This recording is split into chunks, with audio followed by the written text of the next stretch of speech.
Hi everyone, it's time to talk about the Sonic movie.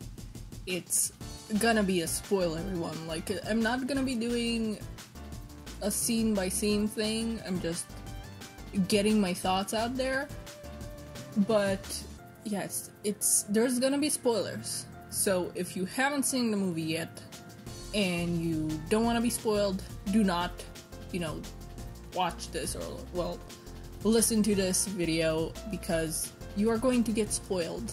I will not avoid spoilers for this one. It's a Sonic movie video. It's not gonna be like a scene by scene or anything. My cat is giving his input in. I don't know if you heard, but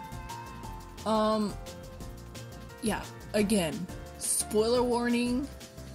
This video will contain spoilers through and through, so go watch the movie and then come back to this if you want to do that. But yeah, I have no idea how long this is gonna be because I'm getting my thoughts out, and you guys, if you're long time viewers, you know how I can ramble.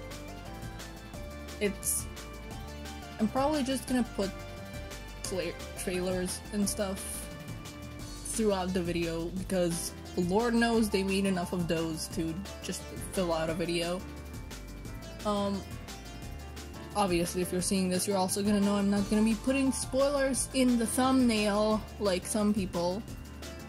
Good Lord, I avoided YouTube and Twitter so much when that happened.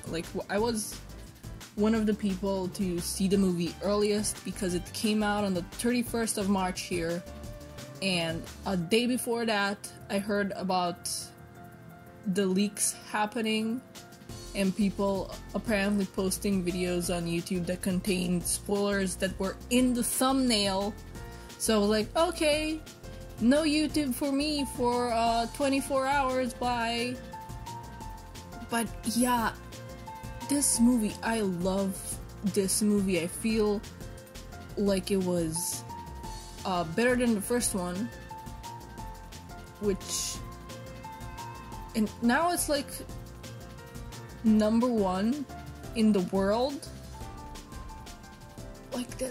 That's amazing that it's gotten the biggest opening weekend, I think, of any video game movie in history so far, which is wow, who knew that if you gave a crap about the video game that you're making into a movie, that people are gonna love it and go watch it, and that you as executives are gonna get money. Wow, my cat opened the door. Okay. Yeah, right now it's 72 million, I think. Million? In box office in the US, but across the world it's got 100 and something million dollars. And that's it technically hasn't even been a week. It's just 2 days away from being a full week as of recording this, that it's been out in the US, and it's been out in other places longer. It's coming out in Asia, it's coming out in August, which is oh man, why are you doing that to them? But yeah, in this movie, it's kind of like the video game, they took what made Sonic 1 great and ironed out some of the flaws, and now 2 is even better. I like that they never mention, they don't really mention in this movie that Tom is a cop beyond Wade being there and being oh, when he's gone, I'm the sheriff here. So I like that they didn't really mention that he's a cop in this one. It's okay, good. freaking speed trap cop. And at first, I was also concerned with the Hawaii stuff because, like, the humans are already here because of the first movie. And I was worried that they figured, like, oh, it works if we just work with Sonic because, you know, that's what people want in a Sonic movie. So now we can, like, sideline the humans. And I thought that they sent them to Hawaii solely to be like, okay, the humans are out of the way now. Sonic's gonna FaceTime now and then. And, like, to be like, yeah, they're still here. Anyway, bye. Because, like, they're already here, so it wouldn't have really worked, I think, to just shove them on the side. But it was actually a really nice setup for, like, the other stuff in the movie. Like, the whole wedding being an operation by Gunn that, like, set up the, you know, later half of the movie where Sonic and Tails are, like, captured. So yeah, and the humans were more enjoyable in general in this movie, I think. That whole thing with like with Rachel with the cart, like where she like drives by and like brakes and she walks out of the cart and there's an explosion behind her. I love that scene. Jim Carrey is also, in my opinion, like in the first movie, he was kind of just Jim Carrey, but they call him Robotnik. But in this movie, he's much more Eggman than just Jim Carrey. I think, like, he's gone unhinged after being on the Mushroom Planet.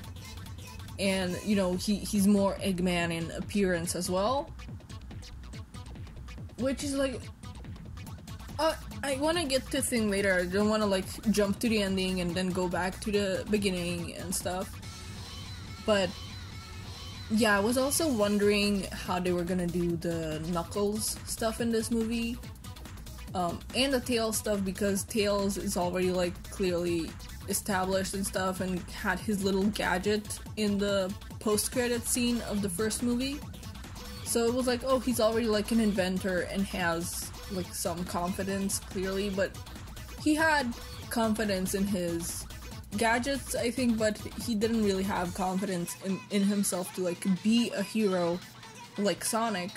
So that's what he gained in this movie. Like, he saw that he can do stuff too and that he can be a hero too. Got a little bit sidelined by Knuckles being basically the main event, but that's okay.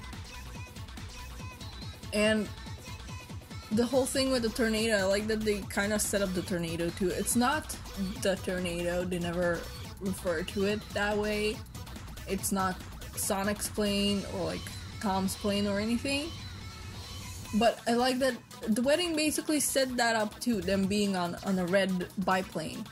So yeah, I like that because like the wedding is such a minor thing. I see people being like, oh, there's too much of the humans, what's up with the whole Hawaii thing, remove it. But it's like, it's not that big a deal. I think there's just no pleasing some people that just don't want to see any humans at all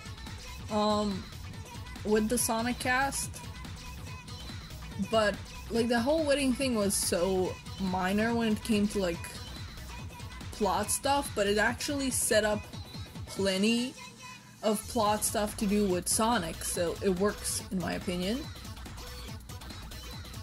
God, the whole thing, I was wondering with Knuckles how it's gonna work out because, well, you know, we know he's the last of the Echidna, so we're like, is he gonna be the last of the Echidna in the second movie? Like, what's up there? Like, what's gonna be happening? So I think that was a nice setup as well, that they set up this dynamic with Sonic, that the day that Sonic was sent to Earth is the day that both these characters basically lost everything. Like, they both lost family. Sonic lost Longclaw and his home basically and had to like make a new home out of Earth. And Knuckles lost his entire clan. his entire family. So it's like, did Longclaw freaking like kill all those Echidna warriors as like her last act, even though she was injured? Like that's she's amazing. There were so many references. Just I'll like get to the references later because there's so many that I like caught, and a lot that like I either like figured later or you know, the internet told me what the references were. But yeah, I like the setup with Knuckles and that dynamic that they both lost everything in that single day.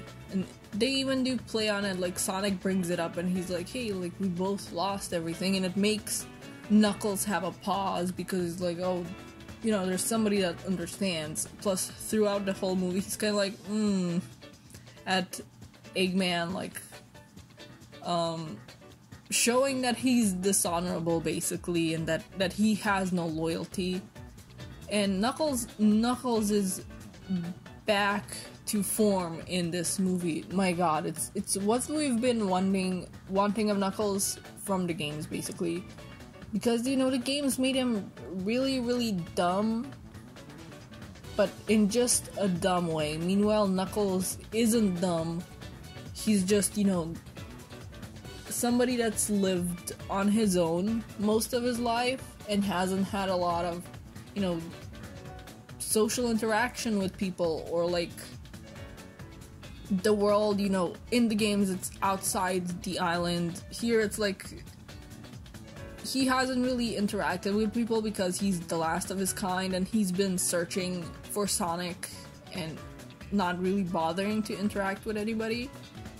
And he's also gullible, but he's not gullible like because he's dumb or anything. He's gullible for the same reasons, and because, well, in the games he wants to believe the best in people. Like, he wants to believe in the best of people. In this movie, I think it's a mix of that, and also Echidnas are like, they're honor bound, so he expects that honor from everybody else, including Eggman, which, you know, he shouldn't do that, but he doesn't know that, you know? I mean, as far as he knows, Eggman is like somebody helping him track down Sonic, and possibly also somebody hurt by Sonic as well. Like, I also like the thing with the Echidnas and the Owls, that there were like these two clans that are warring.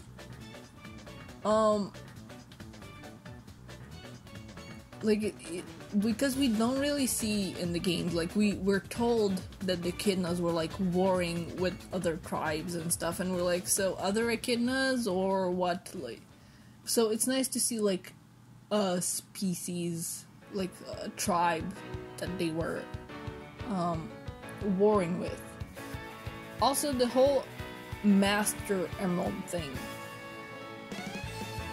I think it's amazing because I'm pretty sure they didn't think that there'd be a sequel. You know, everybody hated the first trailer, and even after the redesign, things were kind of uncertain because, you know, video game movies, so they were probably like, are people gonna be going to see this? And then people did, and they loved it, and we're getting a sequel, and we got a sequel, and got a whole, like, and it's the, like, best video game movie in the world currently, ever, like, so it's amazing that they took that little Easter egg from the map in the first movie, that they're like the Master Emerald there, and that they made it into a thing, like a plot device, a thing that's like real in the movie universe. God, what else did I want to say? Like, my brain keeps going like, talk about Easter eggs, do it. I want an Easter egg, I want an Easter egg. So maybe I should do that because it kind of ties into other stuff. But like, okay, we saw Skateboard Sonic like in the trailer, I think I pointed out when I was doing like the trailer watch when the first one came out, and like, you know, and Sonic does the Sonic Adventure pose, which that scene, the scene with the dance scene, like they went, Tails and Sonic go to Siberia, which I also called from the first trailer because I saw those Cyrillic letters on the wall, like on signs and stuff. That scene, I understand that it was there, you know, it's for the kids, you know, and they're like, oh, you gotta have a dance scene in a kids movie. I felt like it went on a bit too long, but like it wasn't bad or anything. I just feel like it went on too long. Like it was the only part of the movie that to me felt like, this is kind of slow. Like, which is like, how do you manage to make a dance scene feel slow? But you know, I digress. We did get I did like the interactions between Sonic and Tails there, like with them being twirled around and stuff. Maybe it went on too long for me because Sonic is like, oh no, the map, even though he could just like run super fast and get it. But you know, I digress. And there was that little moment where Sonic tucks Tails in, kind of like Tom tucked him in the first movie. And then Tails covers him with his tails, and I'm like, oh, you're brothers! But yeah, oh, there was the whole thing, like that Eggman, you know, that Robotnik went basically super with the Master Emerald, and he says the beginning of the Chaos Emerald prayer, like, you know, chaos is power, but he doesn't say the rest, and I like that because chaos is power is like the only part of that prayer that Robotnik would believe in, you know. Meanwhile, the rest of the prayer comes with Sonic, you know, like chaos is power enriched by the heart, and like it never gets said, but I feel like it's there, you know, like with Sonic going super, which was like, oh my god. Like, I was in that cinema and I'm like screaming internally because, you know, Sonic is going super and it's on the big screen. And I'm screaming internally. Meanwhile, these kids in the back started screaming externally for the exact same thing. They're like, Supersonic! Supersonic! Holy crap! Supersonic! And I'm like, me too, kid. I get you. And yeah, I like that. I like that Robotnik says the one part of the Sonic prayer, meanwhile the rest of it is implied with Sonic. And the Death Egg robot, I liked that he like built it out of the vehicles around him, so it wasn't like, didn't feel like it was out of nowhere, you know, like there's suddenly a giant robot that nobody noticed that Robotnik was making, even though, you know, the military kicked him out. So it's like he makes it in the moment with his like superpowers in the moment, so I like that. It made sense. I don't think that's the wording I'm looking for, but we're going with it. And also the manual for the Death Egg robot that Agent Stone held up, it was like Genesis styled. It had like the layout and the lettering and everything. Oh, and speaking of Agent Stone, he did, you know, the Mean Bean, Robotnik's Mean Bean machine, and I like that. I like that it ended up being like a mini headquarters for Robotnik that he like made in his absence. I like that. Agent Stone is more unhinged in this movie, and I like that it's like, you know, Agent Stone seems like, you know, fairly normal, but he's actually also unhinged. He just appears fairly normal because he's next to Robotnik at all times. So here, because Robotnik was like gone for a while, he could like get his time to shine. And I like that he's still here. Other references was like the gun helicopter was numbered SA2, which, you know, I think we got that all the way back when like behind the scenes photos were coming out and we saw the gun vehicles. And also I kind of like predicted some stuff in the movie because, you know, I'm a totally normal person and I'm not obsessed with Sonic at all. But when they got to the temple where the Master Emerald was held, I saw the like little clusters of crystals that were like on the floor and on the walls, and I was like, this is familiar, but like I don't know why it's familiar.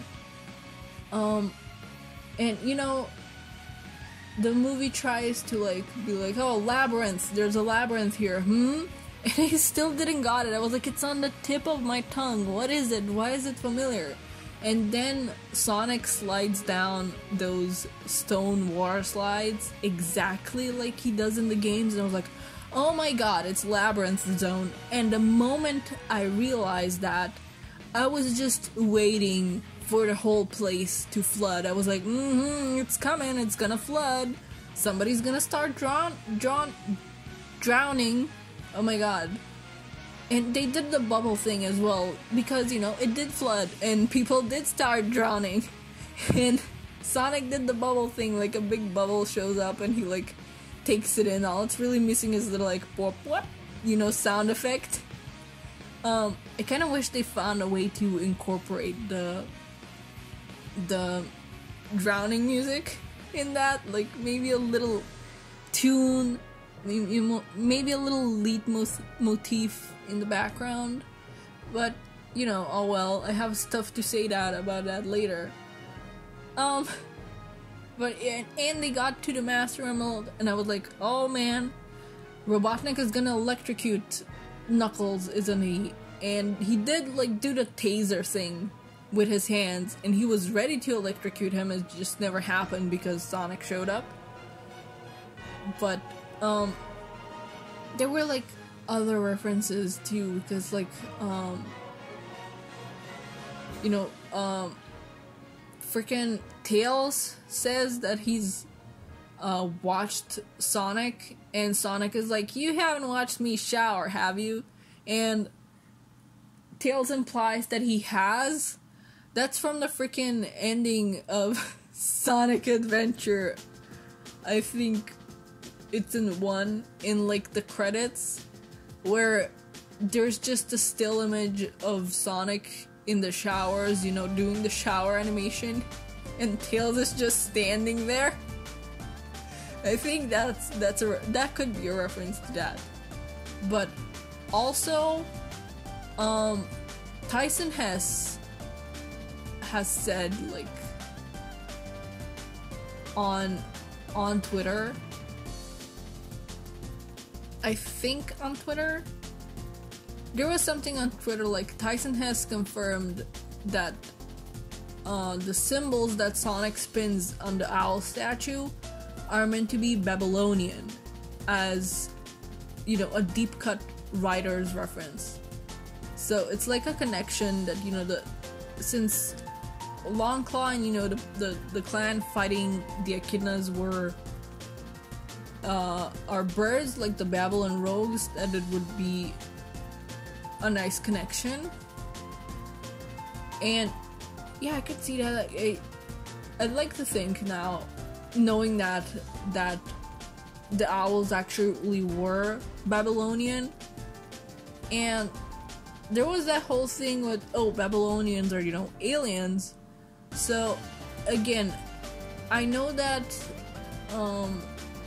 Long Claw likely looked the way she did because of the initial designs in the movie being like more realistic, And with having to like redesign Sonic completely, they probably like had no time to redesign Longclaw as well, so that's why she didn't really look like a Sonic character.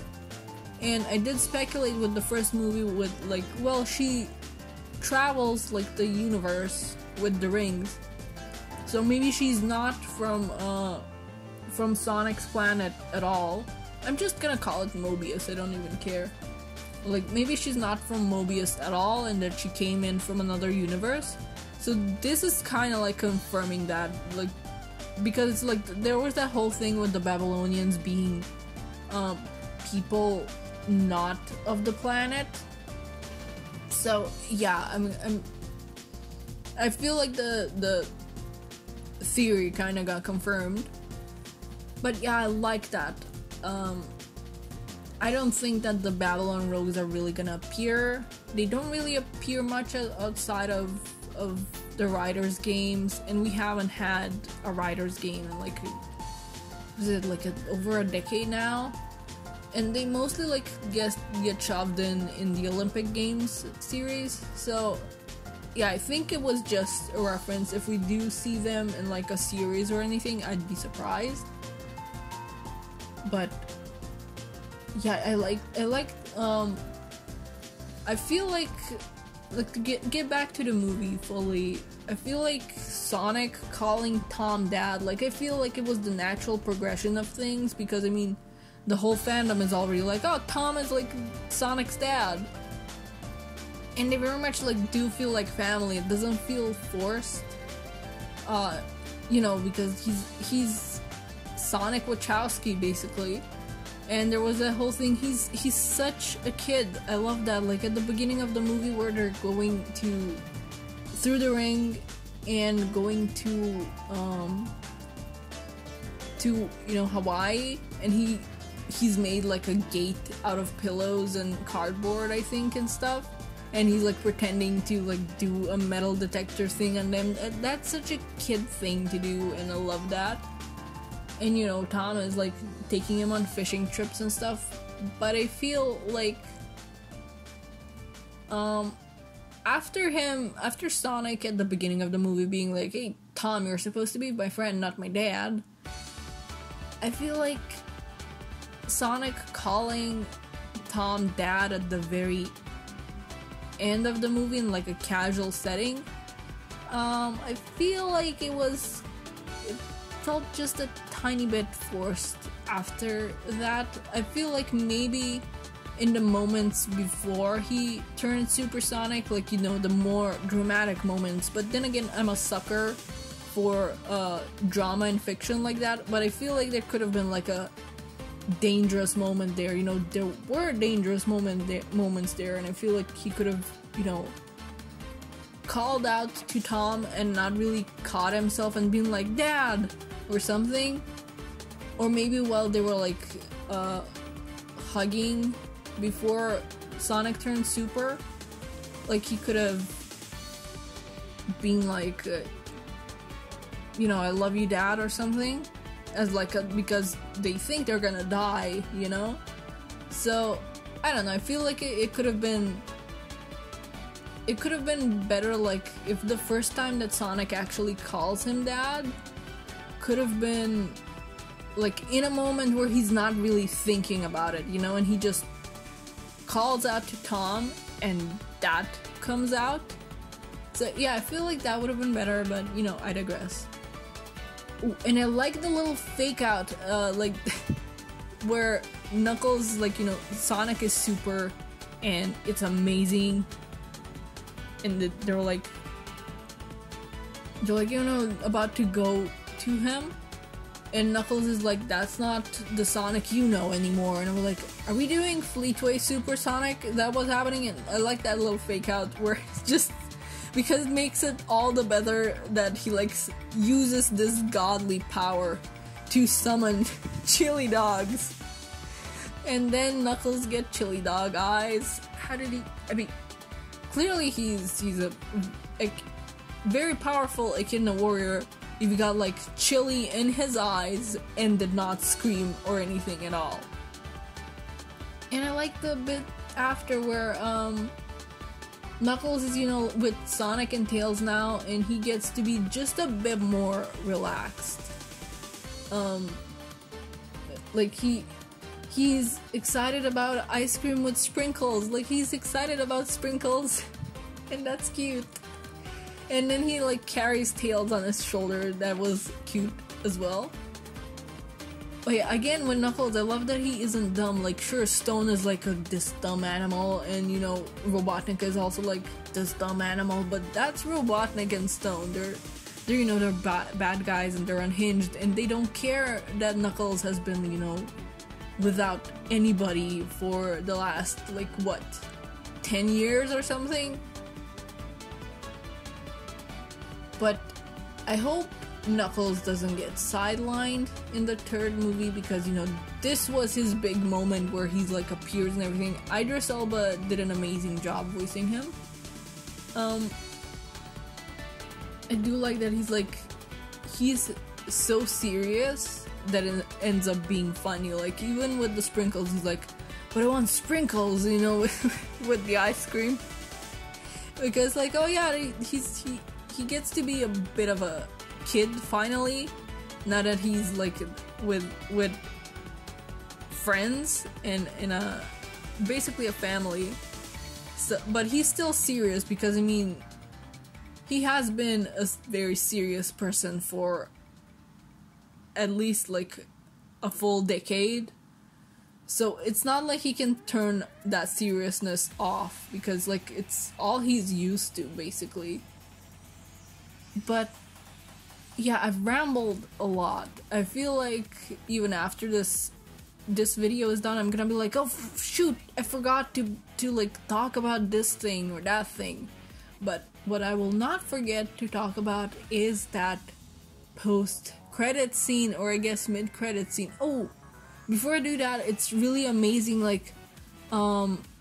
that fans got to work on the sprites and the sprite animation on the ending. I know some of those animations were in the music video for the song of this movie. But it's really amazing. I don't know if that happened for the first one specifically, but I know that this time they specifically reached out to fans who do sprite work and sprite animations, and they got to do the credit sequence for this movie. That's awesome. But yeah, the credits go, the song goes, and then Gunn, who I was already excited to show up, because I was like, oh, what does this mean? And they go up to Olive Garden guy. Oh, Olive Garden Gunn? No.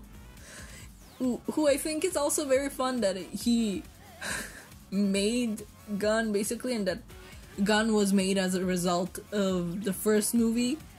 And he's so giddy that he came up with Guardian Units of Nations, and he's like, oh, Gunn, it's like, oh, I'm so clever. The cleverness of me, no. But yeah, they go up and they're like, oh, Robotnik, we found some files. And in that moment, I immediately think, were they from 50 years ago? And the guy says, from 50 years ago.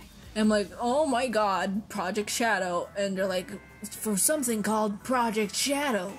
And then they show up the stasis pod that he's in, or I guess not stasis pod, because they show him wake up. And somebody said that they saw handprints on the glass of the pod, so I'm gonna need to rewatch the movie once it's out on digital, and once I can pause moments and focus on them and confirm that.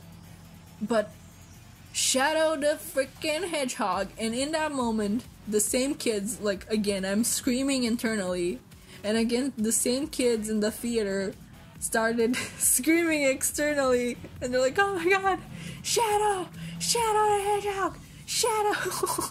And then the one kid got up and started running around, and his mom is like, stop doing that, and he's like, I have to yell. I'm like, me too. I'm just too anxious to do it externally. But yeah, I'm definitely taking my Shadow plush with me on the third movie. It's ridiculous how excited I am for a movie that hasn't even started production yet. Like, oh my god. But yeah, we're getting Sonic Adventure 2 on the big screen, basically. I wonder how they're gonna go with that. I wonder if they're gonna keep his backstory the same. Like, are we gonna be seeing a little sick child get shot on screen? Like, a lot has changed in terms of like censorship since Sonic Adventure 2, especially with things being like, oh, you know, kids media, you can't show like stuff like that in kids media. But maybe we will. Like, these movies have had like one curse per movie, and even this movie had like fake outs where you thought that the characters would curse, but then they say something else, like, you know, shiitake mushrooms. So yeah, I wonder how it's gonna go, but it's a bit too early to be worrying about that. What I do worry about is, like, is Eggman gonna be in it? Because Jim Carrey has said that he's probably retiring from acting. So it's like, is he gonna come back for the third Sonic movie because he enjoys the role? Or is Eggman gonna be freaking dead? Is Eggman's last ever act in line to like fall to his death while saying later haters? Is that like gonna be the last line Jim Carrey ever says as an actor? Like, what's happening? I feel like Robotnik is integral to, you know, SA2, because it's again, I don't know if they're gonna keep that either, but his grandfather made Shadow, so are they keeping that? Like, what's up? Is Stone gonna be stepping up? I don't know, we'll see. But I do hope that Jim Carrey comes back to the role. I mean, he said he enjoys it, and he does say probably retire from acting, so we'll see. But yeah, I'm entirely too excited. Like, I would have taken my Sonic plush with me, but I was like, do I really like wanna take this plush out and then I'm gonna have to like wash it, because, you know, it's a Panasonic right now, you know, pandemic. Hopefully things in the world will be better by the time that Sonic 3 comes out, like the movie. But I feel like they're gonna do a good job. Like, if they do an adaptation like they did with basically Sonic 2 and Sonic 3 and Knuckles with this movie, I trust them to do a good adaptation of the SA2 story and Shadow story in general. Plus, Knuckles was finally done justice, so you know, it's like I said, like, it's what we've been wanting of Knuckles from the games.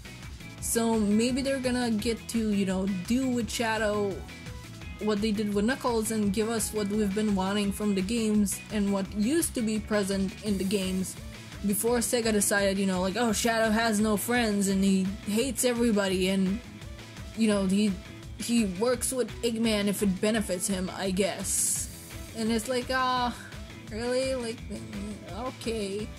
Like, they basically made Shadow into an edgelord. Into the edgelord that everybody mocking Sonic was claiming he is. And it's like, come on.